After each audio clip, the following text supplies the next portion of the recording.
So there is a story I hear again and again. A foreigner moves to Japan, falls in love, gets married, has kids, and then one day the marriage cracks and then the kids are gone. No dramatic kidnapping, no police chase, no courtroom showdown, just pure silence. So today I want to talk honestly about something most people only learn after it actually happened. Is Japan actually a safe place to raise a binational family long term, especially if things go south, So we're gonna check it out throughout this whole video. Don't forget your boy to like this video, subscribe to the channel, and hang on with me tight until the end because there's gonna be a lot of information in this video. So hang on. So why does this topic actually exist in the first place? Well, first, let's clear something up.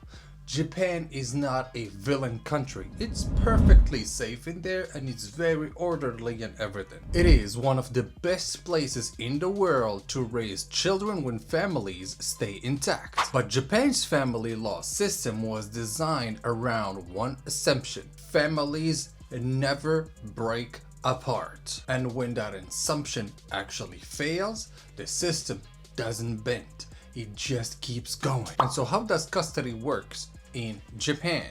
And here's the core differences that you may not know or you may not understand. Until now, and still mostly today, Japan does not recognize joint custody after divorce. One parent gets custody, the other parent has no automatic visitation rights. And courts focus almost entirely on one idea: continuity of care. So who is the child living with right now? Who takes him to school? Who cooks him dinner? Who puts them to bed? All of those questions, that's what they are asking. And once that pattern is set, courts are extremely reluctant to actually change anything. And for our cases, let's check our first case with Chris Savoy. And let's talk about the most famous case out of them all. Chris Vanois was an American father living in Japan. And after marital conflict, his Japanese wife took their children and cut off contact. Chris spent years fighting through Japanese courts and mediation. He had custody orders from the US, and none of it worked. Eventually, desperate, he tried to take his own children back, but he was arrested in Japan for doing the stuff that he was trying to do. And from there, his case became international news, not because it was unique, but because it exposed how powerless foreign parents could be in Japan. And Japan, guess what? Guess what their answer was? Japan didn't see this as a custody dispute. It saw it as one parent actually disturbing an established household. Because, all the needs of the kid are still met, so you don't mess with that household, basically. And by even one parent messing with that household, you're done. I mean, it's insane. And foreign fathers, why do they lose most often? Cases like Chris Vanois are not rare, they're just extreme. Foreign fathers are the most vulnerable group there is out there. And why? Because caregiving is still culturally associated with mothers, because fathers are expected to work, and because courts prioritize stability over fairness at the end of the day, and because many foreign fathers are on a visa tied to the marriage. So when divorce happens, they may lose custody, they may lose daily contacts, and they may lose the right to even stay in Japan. So at the end of the day, he just gotta pack on his bags and he gets sent back to where he came from, basically. Is that right? You guys let me know down in the comments below. Also, don't forget to like and subscribe.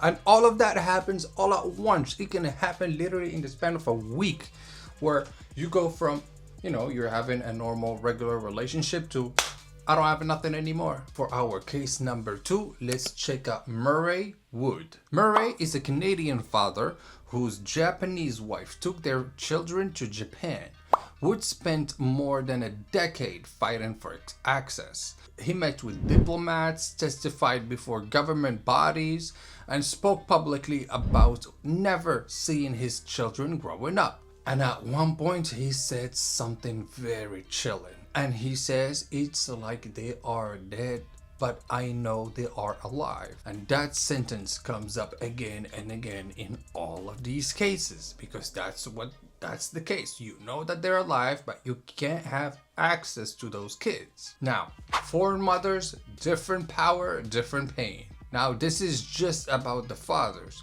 Foreign mothers often do get custody, but that comes with a different kind of trap. Many find themselves raising children alone with inconsistent child support, unable to leave Japan, and they get fully isolated from their home country. And some describe it actually as winning custody but losing your freedom at the same time. And these stories are quieter but just as heavy at the same time. And in our third case, let's check with some French and European fathers, most specifically about France and the UK. So France and the UK and even other European countries have repeatedly protested Japan over custody cases. French fathers in particular have gone public, and I personally saw some interviews here and there about French fathers literally telling you that it's been like 20-30 years since they haven't seen their kids and they don't know where their kids are nowadays. And all of that was not because courts ruled them abusive, no, but because once access was lost, there was no enforcement to restore anything. And Japan at the same time wasn't breaking its own laws, you know. That's the terrifying part. And that's why I consider this as the quiet cruelty of the system. Makes Japan uniquely hard isn't hostility, it's passivity. Police don't intervene, courts encourage compromise, judges avoid force, and so if one parent refuses contact, the system shrugs. There's no villain, just absence. They're not doing nothing to help you. They're not doing anything to actually do anything for you. Nothing. And with the 2026 reforms, now we have an important update. Japan is introducing joint custody. Finally, real progress. Woo! Finally. And all of that means shared legal authority, consent required for major decisions, and less total erasure. But let's be honest, what it does not guarantee is equal parenting time, strong enforcement, and Western-style shared custody. It helps parents who are already present. It does not resurrect lost relationship, basically. So is Japan a reasonable place to raise a binational family? And when, well, to be honest, the honest answer is yes, if things are stable. But then, risky if they don't. Japan is amazing for intact families. It is one of the hardest places in the world to repair family breakdowns. And who Japan works for? Japan works long term when both parents are aligned. The foreign parent has permanent residency, childcare is visibly shared, and safeguards are in place early. And in those cases, the kids can thrive. And so, Japan is not a trap, but it is not unforgiving. It does not actually protect you because, oh, you're the good parent. It protects you if you are present, documented, legally stable, and impossible to erase. And if you understand that early, Japan can be your home. If you learn it too late, it can cost you everything and you cannot recover from it. And if you are into international relationships, talk about this before marriage. Not because you expect failure, but because you respect reality. And if this story helped you, share it, because silence is how these stories keep repeating themselves. And on that note, don't forget your boy, like this video, subscribe to the channel, share it to as many people as you know, and comment down below the craziest country you've ever been to in your life. Let me know. And on that note,